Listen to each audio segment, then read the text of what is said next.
So now we are now ready to simulate our years, production year and degradation inflation year. So going forward, what we want to do here is we want to bring in some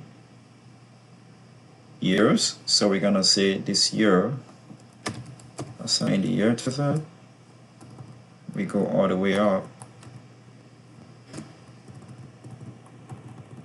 And we can take this all the way to the end of the project life. To the year, fill it right with Control R. Then for the production year, we're gonna say that equal to if this year is equal to the year of our COD date, our commercial operation date. Then give me a 1, otherwise give me the previous cell plus 1 plus the bracket, and we press enter. And what we are just doing there, we are setting up the production year so that we're gonna be using this production year going forward to drive our year-to-year calculations for the expenses and other line items in this model. So for the degradation year, it's just gonna be equal to this production year, and then we deduct 1 from it. So in the first year of their degradation year, it's gonna be 0. We take this all the way to the right, fill it with Control R. As we know that our annual energy per year is gonna degrade over time as a result of that net capacity factor, which we explained a while ago. We're gonna be demonstrating that here in a bit. So basically, to bring in the annual energy per year is gonna be based on an index match formula. So we are just bringing in this amount here. That's all what we're trying to do. We're just bringing in this, whatever is contained in our data validation year, we are bringing that amount here. So in this case, P50. But if we switch this to P99, then this would dynamically appear in our revenue section. So that's exactly what we're trying to do. So we just bring in the number. So here is gonna be equal to index. We go all the way up. And what we are indexing is all of these. Reference that cell with F4. And then we want to match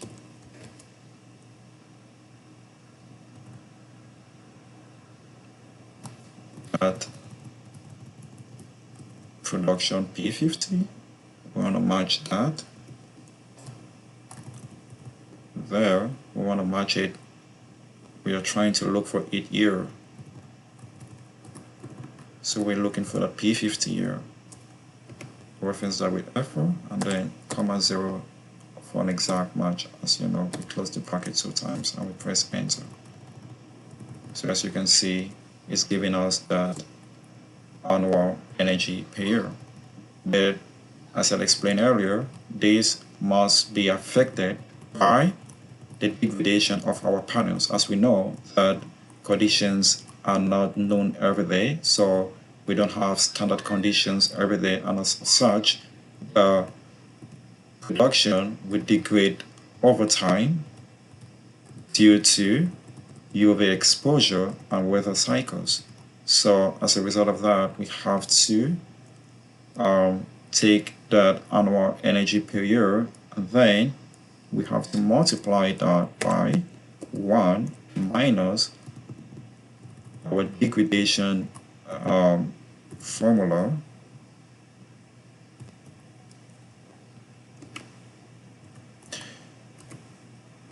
multiply that by, in brackets, 1 plus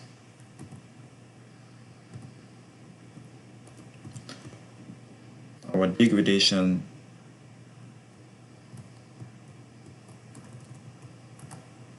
factor here. So we are saying that the panels will degrade every year at 0.5%.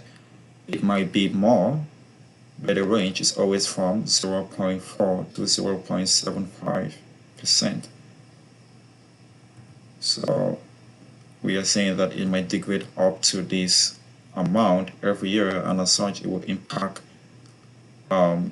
energy production negatively, and of course it will impact revenue going forward negatively. So we take that amount and we multiply it by 1 minus,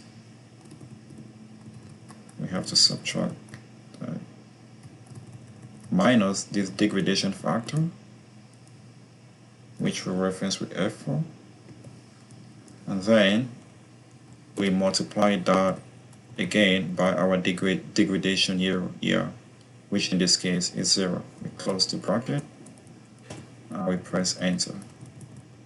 So for the percent of original output, so what we are saying here is that the net capacity factor, it's gonna be seen here. If we take this, it's gonna be equal to this divided by this anchored with F4. In the first year is 100%, but if we take this, copy all the way to the end of the project life, we can see that as time goes on, the production degrades over time as a result of that degradation factor.